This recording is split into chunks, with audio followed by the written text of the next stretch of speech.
Assalamualaikum. How are you, students? Hope you all are doing well. Class 6.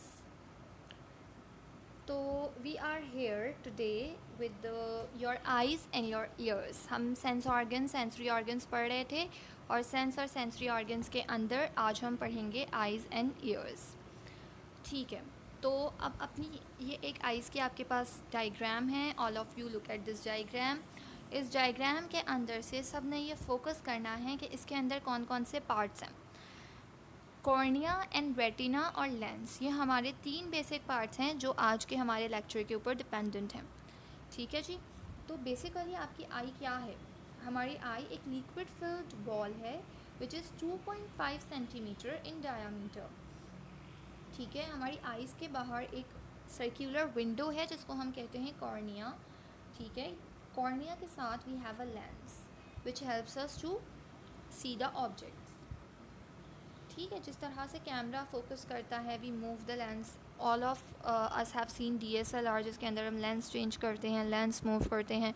तो हमारी eyes जितने megapixel का lens हमारी आइज़ में है, that megapixel of camera is not formed and cannot be reached. तो अल्लाह ताला has made us so beautifully and so perfectly कि no human can create it. ठीक है. अल्हम्दुलिल्लाह. अच्छा जी. After that cornea there is a lens and after lens we have ciliary muscles. Ciliary muscles और suspensory ligaments हमारी eyes की movement में हेल्प करते हैं, जिससे हम eyes up and down move कर सकते हैं, साइड टर्म्स पे रोल कर सकते हैं. ये मसल्स एंड लिगामेंट्स हमारी आइज़ को हेल्प करते हैं कि हम मूव कर सकें. इसके बाद आता है रेटिना, जहाँ पर हमारी आइज़ की इमेज फॉर्म होती है. यानी हम जो भी कुछ देख रहे हैं, that image retina is basically a standard. अगर वो इमेज एग्जैक्टली रेटिना पे फोकस फॉर्म होती है तो हमारी आई साइट बिल्कुल सही है. लेकिन अगर वो रेटिना के सामने या back side of the retina form होती है, it means we are facing eye sight problems. ठीक है. तो सबसे पहले हम आ जाएंगे लॉन्ग साइडनेस पे. Long sightedness is a problem जहाँ पर हम इसको हम हाइपरोपिया कहते हैं. हाइपरोपिया में हमें करीब की चीज़ें प्रॉपर्ली नज़र नहीं आती. तो हमें क्यों नज़र नहीं आती करीब की चीज़ें properly? It often happens with the people of senior ages. Senior ages के लोगों के अंदर ये इशूज़ ज़्यादा होते हैं कि उनको नज़र नहीं आता. क्यों नज़र नहीं आता? The reason behind is that कि मैंने आपको बताया था कि retina is very important. Retina हमारे लिए एक स्टैंडर्ड है जहाँ पे हमें पता चलेगा कि either are eye site is perfect और नॉट. तो अगर हमारी जो इमेज है जो हम देख रहे हैं वो बिहाइंड द रेटिना फॉर्म होगी तो इट इज़ लाइक कि हमारी आई साइट ख़राब है और हमें करीब की चीज़ें प्रॉपर्ली नज़र नहीं आनी. तो उसके लिए हम कॉन्वेक्स लेंस यूज़ करते हैं ग्लासेस के अंदर ताकि इमेज रेटिना पे फॉर्म हो. Now short sightedness is a disease where we cannot see the stuff which is placed farther away. जो चीज़ें दूर होती हैं हम उनको नहीं देख सकते. तो फॉर दैट इमेज हमारी कहाँ फॉर्म होती है? रेटिना के सामने इमेज फॉर्म हो रही होती है, इसलिए हमें दूर की चीज़ें नज़र नहीं आती. And this is a issue of all the people of your age, of my age and every one. तो ये वाला इशू तो सब फेस कर रहे हैं आजकल due to excessive screen timings. हम सब बहुत ज़्यादा मोबाइल और इंटरनेट यूज़ करते हैं, कंप्यूटर, स्क्रीन टाइमिंग्स हमारे बहुत ज़्यादा हैं. तो इसलिए हम ये वाला इशू फेस करते हैं कि हम सब के पास लॉन्ग साइडनेस का इशू है which is called myopia as well. Myopia में हमारी इमेज रेटिना के सामने फॉर्म हो रही होती है और शॉर्ट साइडनेस में हमारी इमेज रेटिना के पीछे फॉर्म हो रही होती है. तो शॉर्ट साइडनेस के लिए हमारे लिए क्या है? हम कॉन्केव लेंस यूज़ करेंगे in the form of glasses to correct our eye sight. Secondly हम कॉन्टैक्ट लेंसेज यूज़ करते हैं. Contact lenses is a very delicate layer as you can see in this diagram which is placed in our eyes. तो ये भी इसके अंदर भी convex और कॉन्केव लेंस होते हैं. If you are facing short sightedness तो कॉन्केव होता है and if you are facing long sightedness तो कॉन्वेक्स लेंस होता है. Laser eye surgery. Laser eye surgery से आपकी लेज़र ट्रीटमेंट होती है और इसके बाद आपकी आई साइट परफेक्ट हो जाती है और जो भी इमेज आपकी रेटिना के इन फ्रंट ऑफ रेटिना या on back side of retina form हो रही होती है वो इमेज आपकी रेटिना पे फॉर्म होना स्टार्ट हो जाती है. Now coming towards the structure of ear. ठीक है जी. तो what do we all know about our ear? हमें ईयर के बारे में क्या पता है? यही पता है कि हम ईयर से सुनते हैं. We don't know anything else than it. तो जी आज हम अपने ईयर को डिस्कवर करेंगे कि हमारा ईयर क्या है और हमारे ईयर के अंदर क्या क्या है.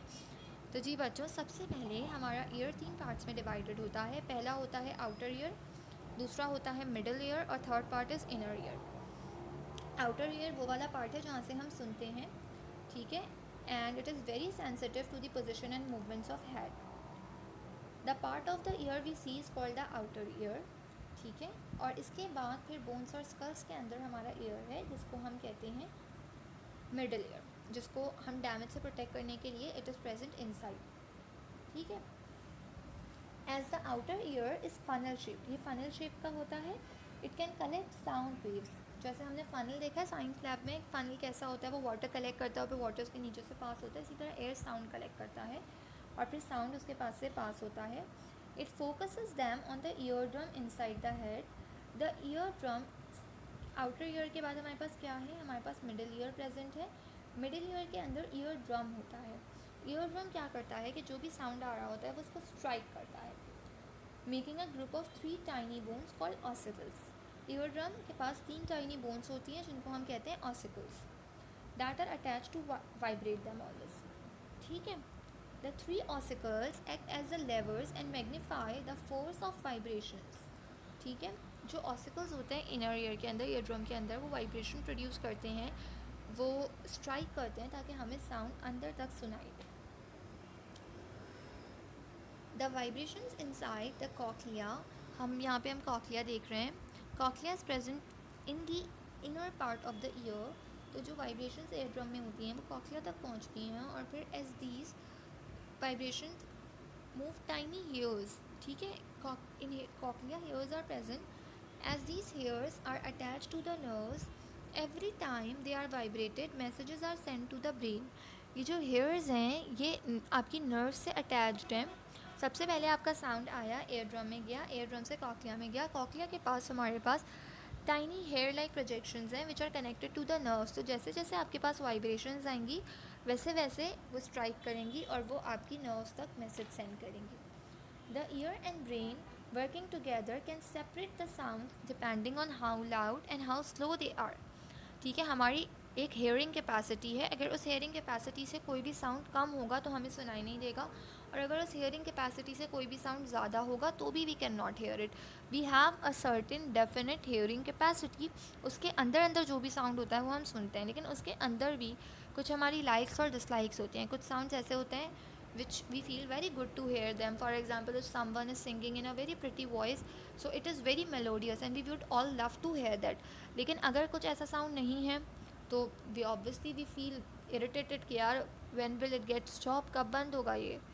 If a person has a loud voice, usually teachers also speak so loudly, so harsh on children कि हम लोग भी सोचते हैं ना कि यार why she is shouting, why she is yelling at us.